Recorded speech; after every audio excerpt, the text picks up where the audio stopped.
I want to take just a second and thank the 4 companies that make HVAC School possible. So you hear at the beginning of every podcast, I talk about these 4 companies, but I just want to real quick say what I think needs to be said here, which is that Testo, Carrier, RectorSeal, and Mitsubishi Comfort have stepped up to make this possible. Because a lot of people have asked me, I get these questions a lot. Are you going to charge for courses? Are you going to do, all these different things? Are you going to sell products? And really the answer to that is for HVAC School, no. What you see on the website, what you get in the daily tech tip emails, and what you get here in this podcast, as well as what you see on YouTube, I want to continue to produce really high quality product, something that's going to help you, something that's going to benefit technicians day in and day out. And I don't want to have to charge technicians for it. I don't want to have to charge contractors out there for it. I mean, you're having a tough enough time right now with the skills gap and trying to find technicians, and you experienced technicians out there trying to find people who actually are interested in working in this trade is a challenge, and I know that. So that's why I didn't want to charge you for this. I wanted to find partners, and these partners are these 4 companies. These are all 4 companies that I really do a lot of business with, that I like working with, that I've done business with since I first started my business. Mitsubishi, Carrier, RectorSeal, and Testo are all great products. Testo makes some of the best test instrumentation and a very affordable, high-quality test instrumentation. Carrier is the product that I've sold ever since I started my business. It's the product that I came into the marketplace wanting to sell. Not because it's perfect, because no brand is perfect, but because they invested in me a lot. I got some great training from Carrier early on when I was a new technician. I've mentioned this many times. Keith Ledford and Ray Johnson were 2 of my heroes at Carrier, and those guys kind of led me to trust the brand. Not to trust that it's perfect, like I said, but to trust that they care about doing the right thing as far as making the best product that they can. Mitsubishi, I've worked on their products for years. I've been a diamond contractor with them for many years. Really appreciate their product. And then RectorSeal, James Bowman from RectorSeal, who's kind of their head of training for RectorSeal. He's a guy who really invests in technicians across the country. He goes all around the country teaching technicians about things that aren't necessarily even RectorSeal related. I mean, he actually teaches some installation and servicing best practices for ductless systems, which is something that heaven knows we need a lot of, and a lot of other topics that really are there to help technicians grow. And of course, along the way, they want to sell products, obviously. And I would ask you to support these brands, because I think they're showing a commitment to the industry at a time when we need these brands who have the budgets to spend on these things. Instead of putting an ad on television, let's invest in the trade itself. Let's invest in the technicians who are coming up through the trade, that they can learn, they can do a better job, and that's what these brands have done with HVAC School. So I thank them, and I thank you for supporting them and for listening to the HVAC School podcast. Meet Zoomlock, the 10-second flame-free refrigerant fitting from Parker. Reduce labor costs by 60% with no brazing, no flame, and no fire spotter. Discover how Zoomlock can help you be more efficient and productive. Visit Zoomlock.com for more information.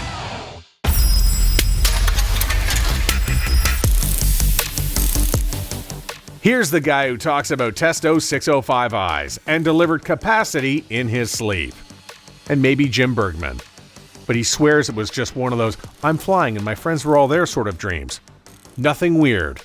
Brian Orr. Hey, you found yourself here on the HVAC School podcast. I don't know when you're listening to this exactly, but it's right after Christmas 2017. Today, when I'm recording this, it's actually the day after Christmas. And so I wanted to do a quick episode, something that I think is on everybody's minds as they come into the new year, and they're thinking about their work, and they're thinking about meaning, and they're thinking about Christmas and New Year's resolutions and all that sort of stuff. I mean, maybe I'm overthinking this, but every year as I kind of take the time to spend more time with my family, a little bit more time away from work. Of course, we're in the service business, so who are we kidding? It's not that much time away from work, but usually a little bit of time away from work. Or if you've been working all holiday, then you're probably wondering what you're doing with your life and how you got into this position to work all holiday. Either way, you're probably thinking about your career. So today's podcast is not about something that you forgot to remember in the first place or forgot to know about air conditioning technical stuff. This is a podcast that taps into more of my managerial experience and my experience as an owner. And I'm going to kind of pull back the curtain and hopefully show you some ways that you can make more money through both your pay raises and bonuses, and then also how you can get promotions if you work in a business. Now, and also this kind of hopefully will help inform managers and business leaders of what you want to look for when you're communicating with your employees in order to achieve these things. Because in order for us to really succeed as a business or to succeed as a trade, we have to not only be interested about our pockets, we have to be interested about our brethren who are working in the industry, whether that be the rank and file technician all the way down at the bottom doing maintenances, or whether that's senior techs, whether that's managers, supervisors, owners. We have to be concerned that everybody does well, that everybody succeeds, right? And the sense always is that other people are doing better than you are. But I think you'll find, if you walk a mile in someone else's shoes, that every job has its good parts and its difficult parts. And those of us who have enough perspective, I think, can kind of see that. So let's talk a little bit about raises, bonuses, and promotions. So here's the first thing that you have to assess. And if you are working as a technician in a business, it may be hard for you to do this. It may be hard for you to step back enough to really assess this, but it's an important step in this process, is you have to think about, or at least come to an understanding of, are you dealing with a pragmatic company / leader / whoever it is you report to, whoever you interact with, whoever has the real decision-making power over you and what you do for a living. Are you dealing with a person who is pragmatic? And pragmatic just means, do they use logic in order to make decisions? Are they a logical human being? Because in some companies, you may work for a really nice person, but they may not make logical decisions regularly. And again, don't get, because this is where technicians are like, well, yeah, they sent me across town and crisscross and whatever. There's this whole piece of the back end of an air conditioning company that as a technician, it's really hard to get a handle on how many moving pieces there are. You always have a sense that everybody else is goofing off in the office and you're out there doing the work. Trust me, I had that same sense when I was a technician until I flipped over and became a manager and then an owner. And so you're always going to have a little bit of that sense. That's not what I'm talking about. What I'm talking about is, does the business in general promote the right people? Do they make decisions based on what's really best for the company? And an example of working for a company that is not a pragmatic company would be somebody who gets into a leader who gets into an argument with one of their best technicians and then fires them. That's not a pragmatic decision, because everybody eventually is going to have a conflict.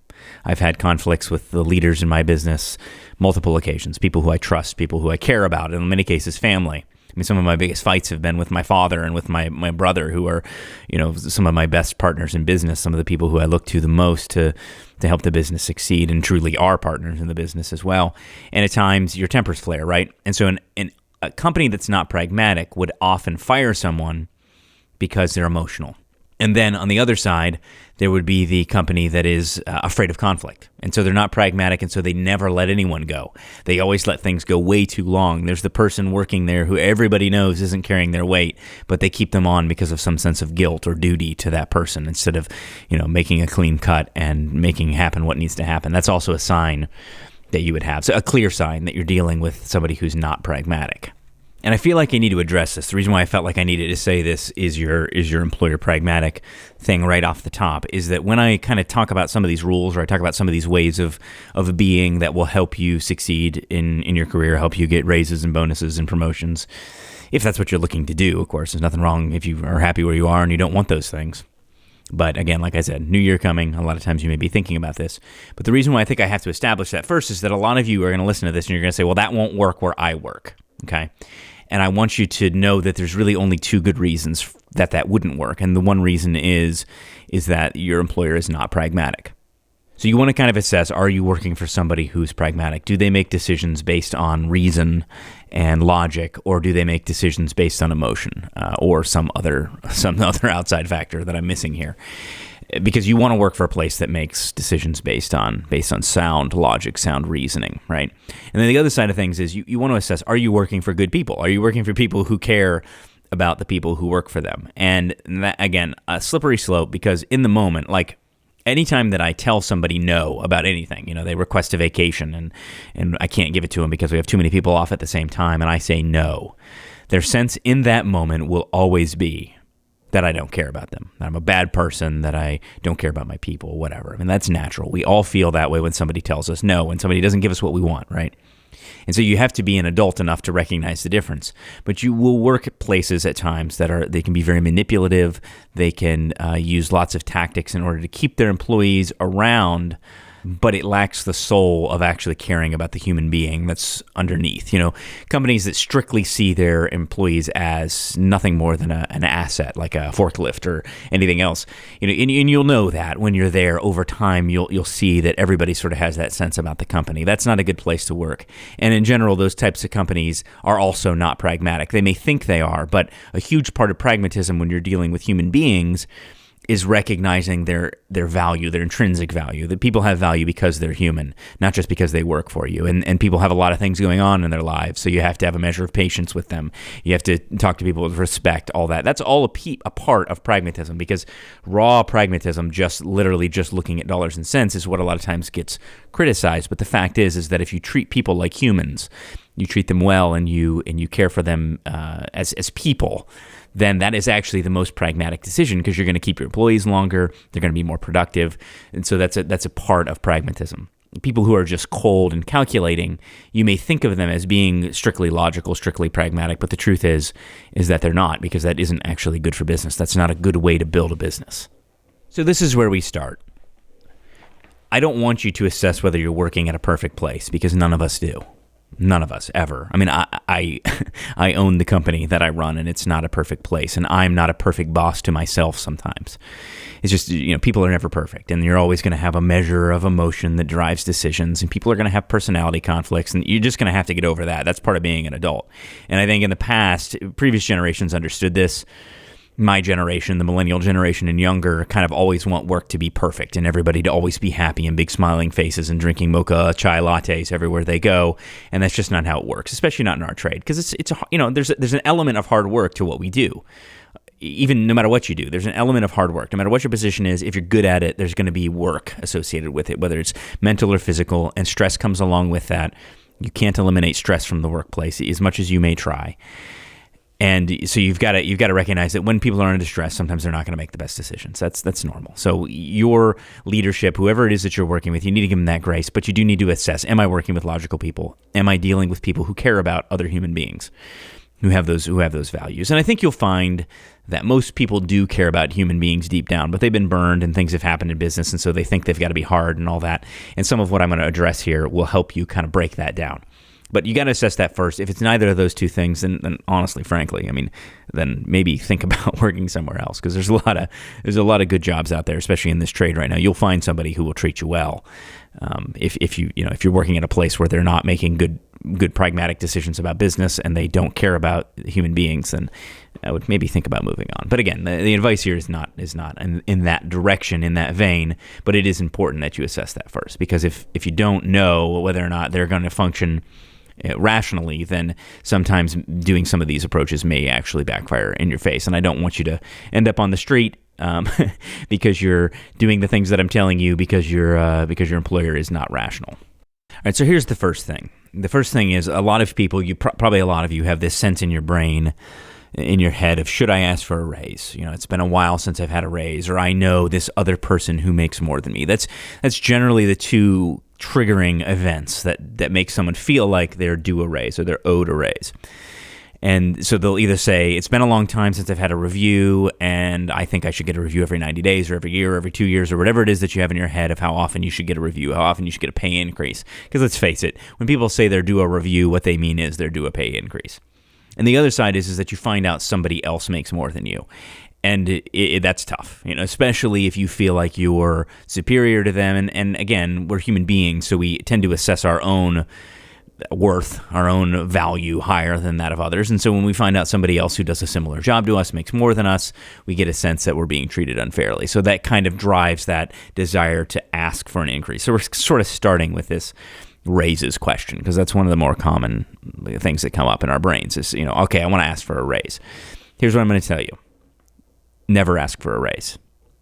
All right, just let that sink in a little bit, because here's what I'm not saying. I'm not saying never put yourself in a position to get a raise, but going in and saying, I think I'm due a raise, I think I'm owed a raise, I think I deserve a raise, and here's why, is almost never the best way to do this. Because there's a couple different things at play here. Again, if you're dealing with a pragmatic company, there's a couple reasons why they may not have given you a raise.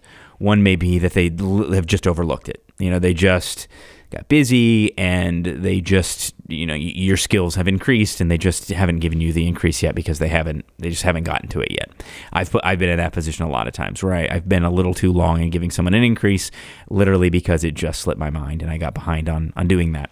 And so that's one reason. The other reason would be that maybe they're on financial difficult times, and so giving anyone an increase is difficult. That happens a lot in small businesses where they may have some employees who are overpaid, but they can't get rid of them because of their workload, and then they have some underpaid employees, but paying them more could potentially, in some cases, realistically put them out of business. And so they may be in a really tough spot. And I think a lot of small businesses find themselves in this position. And then you have the, sort of third option, which again is the non-pragmatic option, which is that they're just getting as much as they can out of you and they're not going to pay you more unless they have to. I know a lot of you listening to this have a sense that that's how every business operates. I can assure you that is not the case. Most people who are good people, they want the people who work for them to make as much money as they possibly can, but they've got all of these different competing narratives, competing things that are going on that they have to try to figure out, and they don't want to make a mistake. And so often that leads to them just being, frozen in place, and they don't act, so they don't give you an increase. So when you walk into your employer's office, and you say, hey, I think I'm due a raise.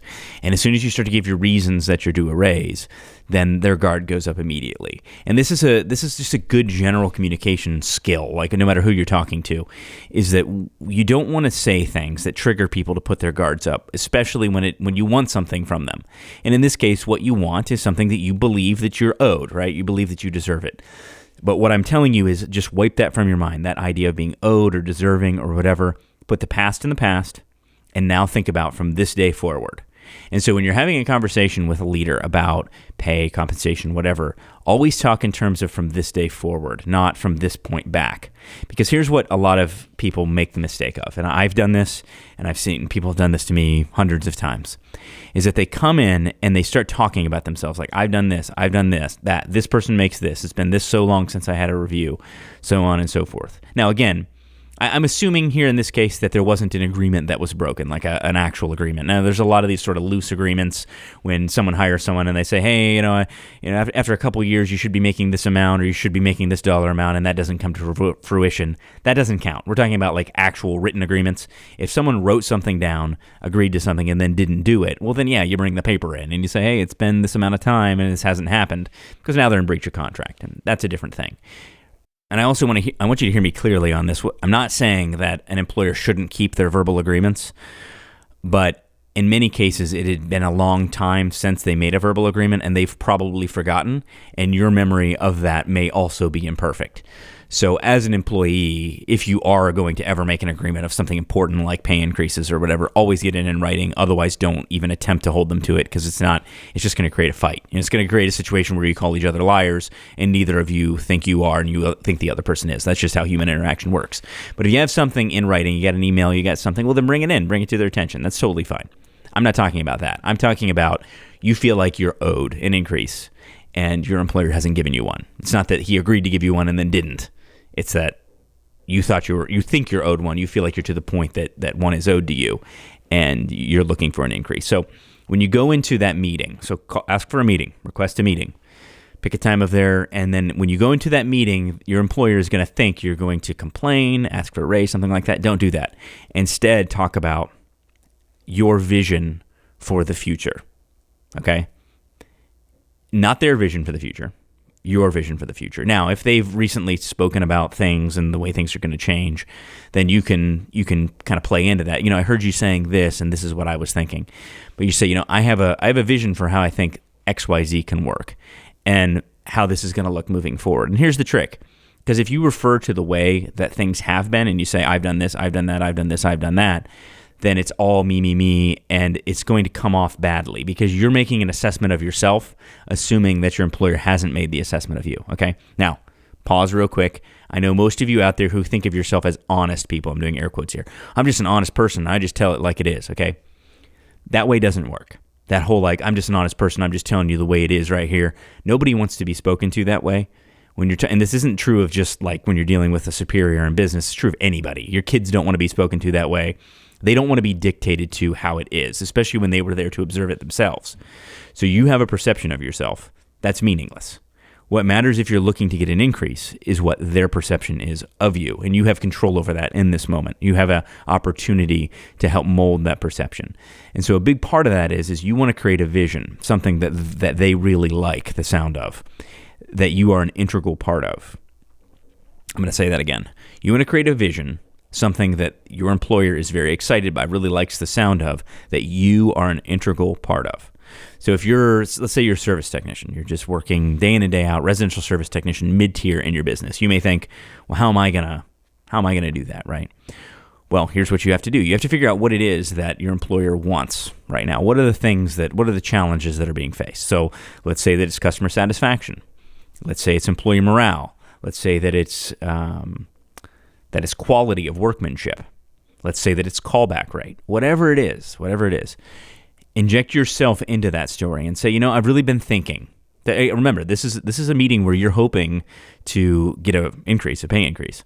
You walk in to say, I really wanted to meet with you, and I wanted to talk about the callback rate. And because I know, callback rate is such a huge burden on the business. It's something that is really greatly impacts the business. And so I was thinking that 3 or 4 things that would really help our callback rate are these. And something that I would like to do personally for myself is I would like to really push forward in implementing these and improving my process to help reduce my callback rates, and then also help others in the same way. And then get the buy-in. So, because almost always, if you're talking about something like that, something that universally your employer will agree with, then get them to buy into that. And then that's when you can say, another thing that I want to mention to you is that I think that I'm at the point now with this new initiative that I would like to see in the next month, as I do this and as I improve this, that you would consider giving me a pay increase. And so if we can set up a time a month from now, or maybe 2 months, whatever you think is fair, to sit down and talk about that again after we've worked on some of these things, I would really appreciate that. Now, what is your employer going to say? Are they going to say, no, I'm not going to have a meeting with you? Now, some of them may give a whole litany of excuses about why they haven't given you an increase and why it's so hard and life is so hard in business and all this. And truthfully, a lot of that is that's their truth in most cases. They're speaking because a lot of small businesses, and when I say small, I'm talking like 30 employees and under, are really struggling. It's hard to be a small business. And so they may speak some of those things. And they just say, no, look, I understand. But let's work on this together. And then in a month, we can come back and we can talk about it. Your odds of getting an increase and your odds of getting an increase that's significant are much higher than even if you've been a high performer this whole time. Let's say that you already have the lowest callback rate.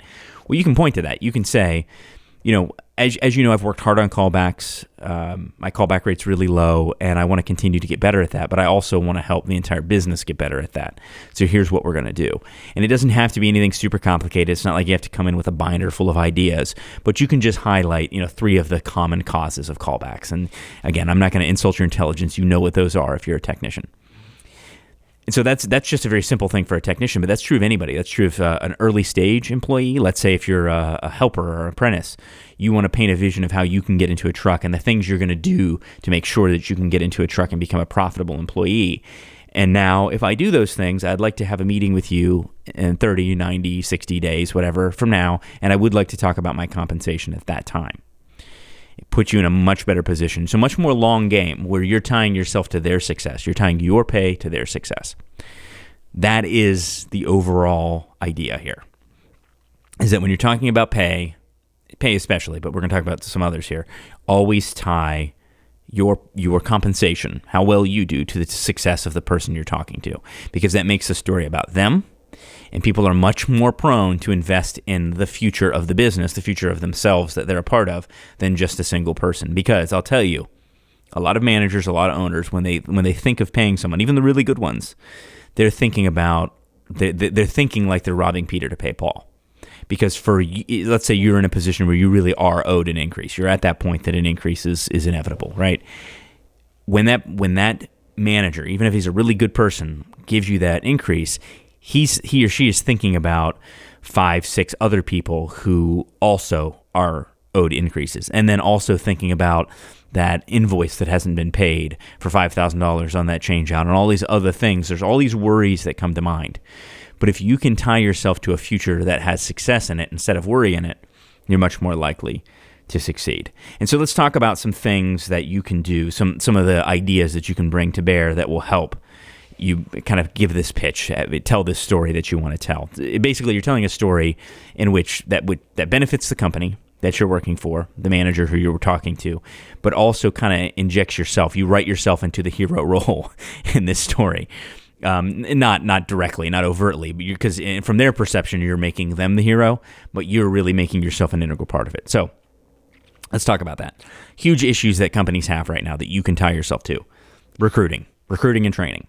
Every company out there is having trouble recruiting and training people. If you can somehow make yourself part of that recruiting and training story, maybe offer to go to a trade school and recruit some people. Maybe offer to come in early and do some classes on a topic that you happen to have some expertise in. Whatever it is, those are things that you can put on the table.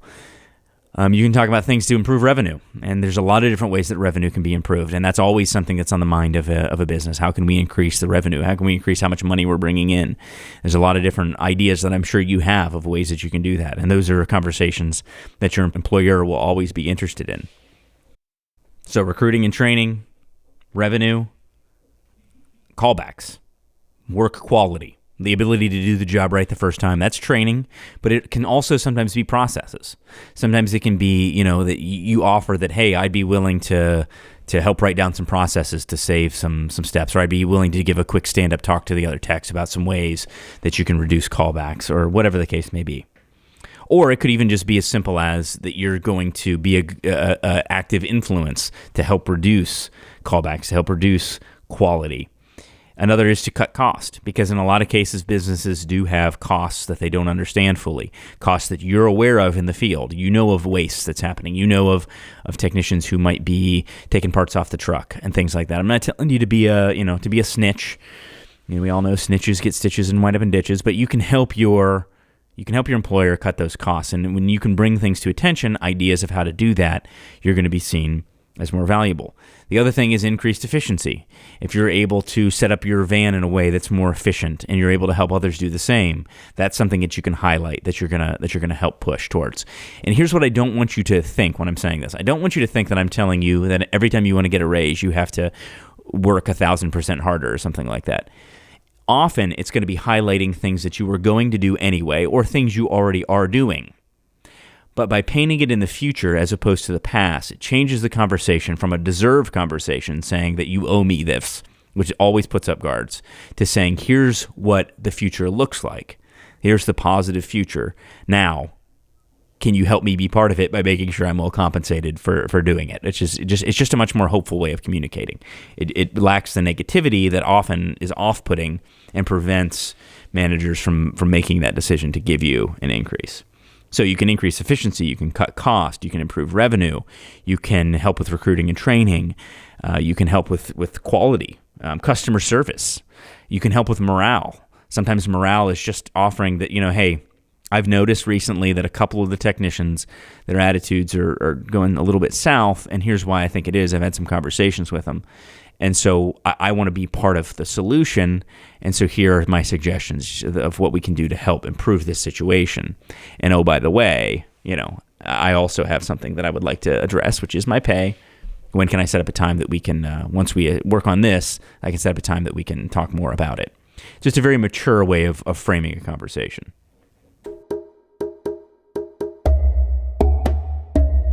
So speaking of awesome tools that I really believe in, I've always been a fan of the Bacharach leak detectors, and so I've been a user of the H10 way back all the way to before it was Bacharach, when it was Yokogawa and GE, the H10 leak detector, which became the H10G, which is now the H10 Pro, but we're not talking about that leak detector. We are talking about the Mac Daddy, basically the most accurate, high-quality leak detector made on planet Earth as far as a portable leak detector, one you can actually carry around, and that is the Bacharach PGM-IR. And you may ask yourself, you may say, well, what is special about the PGM-IR? And I'm here to tell you. It actually has a display on it, so an LCD display that shows you the parts per million of a particular refrigerant when you're measuring. That really is the most awesome thing about it is you can actually, as you're getting closer to a leak source, you can actually track the parts per million of a particular refrigerant type. And you may say, well, what you mean is an HFC or a CFC. No, a specific refrigerant. So like you can put in R410A or R22 or anything that you want, R4 or O7C, whatever type of refrigerant you're working on, you can put in that specific refrigerant. And the PGMIR will tell you with incredible accuracy how many parts per million there are in that particular vicinity, which means that you can actually start to sense a leak when you walk into a building. In many cases, you can actually walk into, say, a convenience store, into a house, and you'll start to pick up refrigerant if there's a leak in an evaporator coil. And so you can actually trace that thing down to the source. And we tried it. We've used it in a couple different applications, and it was just incredible. It also has just incredible resolution. So when you talk about accuracy or resolution, it can read down to 1 part per million with almost every refrigerant that exists out there today. And so it's just an incredible level of accuracy. It gives you that readout on the display, and you can actually select the refrigerant yourself. I'll tell you, it's not an inexpensive leak detector because it's a super high quality leak detector. But if you work in large commercial, you work in grocery store applications, or you want to have just literally the best leak detector that's out there. I mean, it saved us. We had a job that we were going to have to do a line isolation test to prove that the leak was in a line set. But with the PGMIR, we could pinpoint exactly the concentrations of refrigerant down at a line chase. And we actually did a video of that. If you go to TruTech Tools and look at their YouTube channel, you can check that out and see that video of us using and demonstrating the PGMIR. And you can get the PGMIR from TruTech Tools. So you go to TruTechTools.com, you can get an excellent discount by using our offer code GetSchooled at checkout. Also, to find out more, this is what I'm going to suggest to you to find out more. So you're going to want to pause this so you can get a pen to write with. Just pause it real quick. Go to mybacharach.com, which is BACHARACH, mybacharach.com/HVACR school. So that's mybacharach.com/HVACR school to find out more. All right, now to finish this off, let's talk quickly how this can work with promotions or with bonuses. With bonuses, it's even more simple, but you always have to have skin in the game. So here's when it comes to you asking for chunks of change for something, you can't just ask for money just because. You always have to show, if I'm able to do this, can I get this? So if I'm able to accomplish this task, cut callback rates, create an employee training program, help with marketing, whatever it is that you're wanting to do. Let's say you're good at shooting videos and you say, hey, I've noticed we don't have a good YouTube channel. And so customer acquisition is huge. That brings in revenue. And so I'd like to do some videos that you can use, and I'll manage the YouTube channel. But once I get 10 of them up, I would, I think a fair exchange would be for you to compensate me $2,000 for that. Because if you go to the open marketplace, it'd be far more than that. And so that's $200 a video. I think that's fair, whatever. That's just an example of something that I literally just made up. But for a pragmatic business owner, especially for a small business that doesn't have a YouTube channel, that actually makes a lot of sense. That may seem like a lot of money to you, but I'm telling you, that's actually a tremendous value. So there's just a lot of things like that you can do that are assigned to bonuses. Let's say that you can improve customer satisfaction, and you can prove it by getting 10 customer feedback forms or whatever filled out, whatever objective that there would be. Or let's say that you say, I'll help you get the technicians NATE certified. So I'll do the training to help them get NATE certified. And once I do that and I accomplish that, here's the amount that I think would be fair. And that can very well be a great conversation. Now, generally speaking, those things happen when you have a better relationship with management. But again, I wouldn't shy away from asking for the big number in those, but it's only with a result. You don't ask for the big number just because, you ask for it tied to a result. The next thing would be a promotion, and it's the same thing with a promotion. So with a promotion, you have to think about what are the objectives of the business and how can you work towards that thing by proving your results. So what is it that you could do? Could you reduce the callback ratio? Could you increase revenue? Could you whatever? And then you just agree that if I'm able to accomplish this, then I would become the full-time manager. And this is, again, very true with smaller companies. You may have a company where they don't have a really intact management structure. There may not even be a service manager, really. There may just be the owner. And what you're wanting to do is kind of become the second in command, for example. You think you've earned that point. You don't come to the person and say, I think I've earned it, make me the service manager. You come to them and say, hey, I have some ideas here. Lay it all out. If they're well-formed, they're going to be excited. You're going to work together. And then you say, you know what, if we can accomplish this in 6 months, if we can actually work towards these goals, what would you think about me becoming the service manager? And then once that's established, then you work on the bonus compensation based on percentage of profit or whatever else. So being proactive in those areas puts you in a much better position to win. Now, why don't more technicians do this? Why don't more employees do this? The reason is because it takes work. You can't just rely on what you've done in order to get what you feel like you deserve. So here's where I want you to think. And again, I know I'm going to come across a lot of people who disagree with me on this. Of course, I have both a technician and an owner's perspective on this. But if you come into any conversation or anything with an expectation where you feel like you deserve something and you're going to force their hand to give you what you deserve, unless you have a written contract, something that really does force the subject.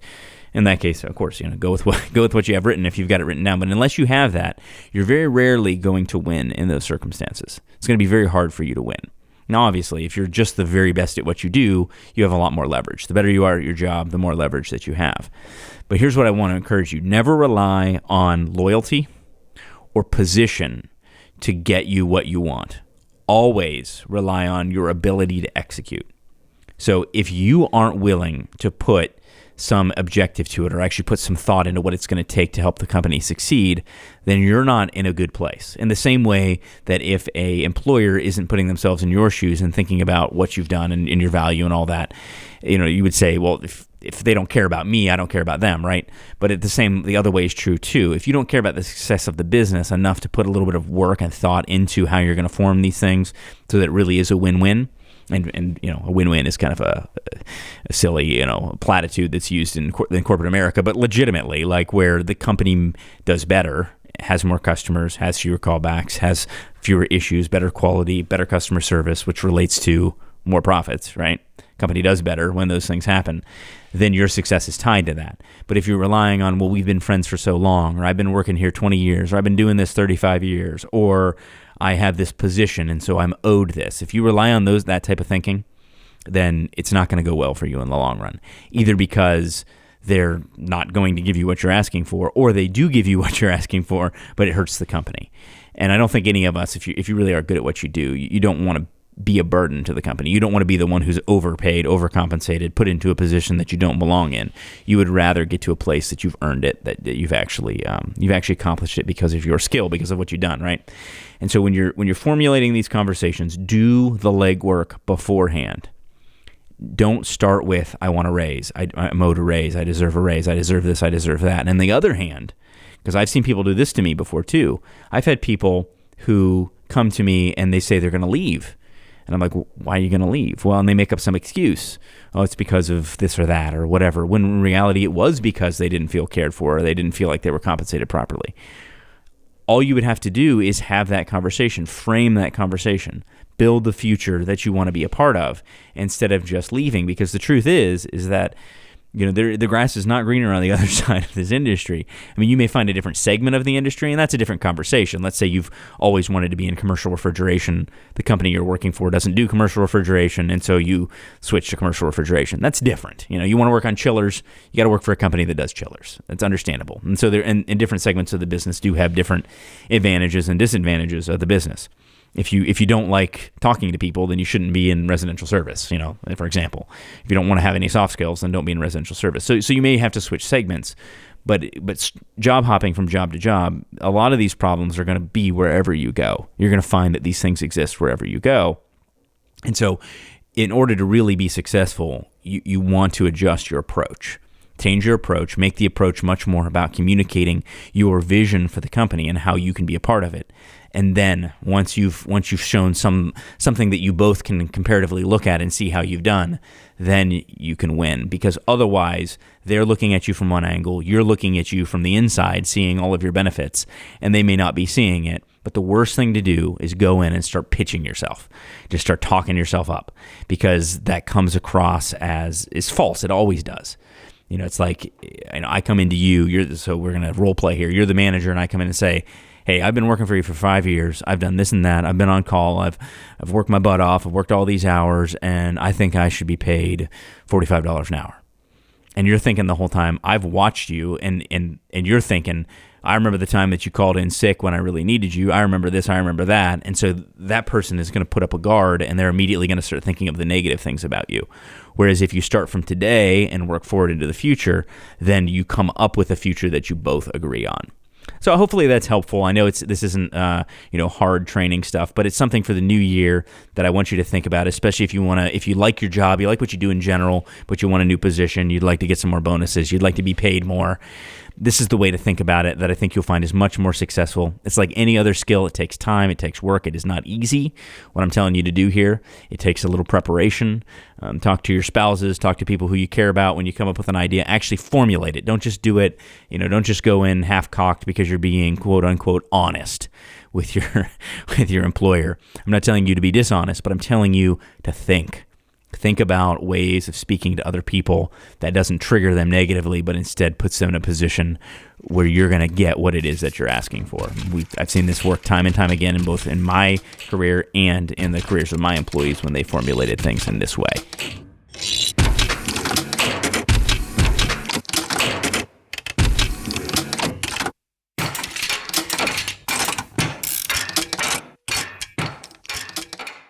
Hey, thanks for listening to the HVAC School Podcast. I hope you have a great 2018. I think there's a lot of really cool things that are happening this next year. Again, I want to thank all of our sponsors. I would encourage you to support them. Now, one thing that I want to mention is come visit me at the AHR conference in Chicago at McCormick Place this January. I'm going to be up there for all the days of the show. Actually, the Sunday before the show starts. I'm not going to give you dates and stuff. Just look it up. Go look up the AHR conference. But on Sunday, we're going to do a little meetup with a lot of you who listen to the podcast and also are fans of TruTech Tools. I mention TruTech Tools a lot. If you haven't been there, go to TruTechTools.com and you'll see why I like it so much. That's TruTechTools.com. But Bill Spohn from there is going to be there. I think we're going to have Jim Bergman there as well. I wouldn't guarantee it. That guy's all over the place. But I think he'll be there on Sunday night. And then Monday, Tuesday, and Wednesday, I'll be there all 3 days. I'm going to be at the RectorSeal booth on Tuesday at 2 p.m. doing a demo of the new ProFit kit, which I hope to see you there. I'll be around at the Testo booth, probably Mitsubishi and Carrier a little bit too. But thank you for all those companies for supporting us. Thank you for listening. My wish for you for 2018 is that your troubles will last as long as 2017's New Year's resolutions did. Thanks for listening, and we will talk again next time on the HVAC School Podcast.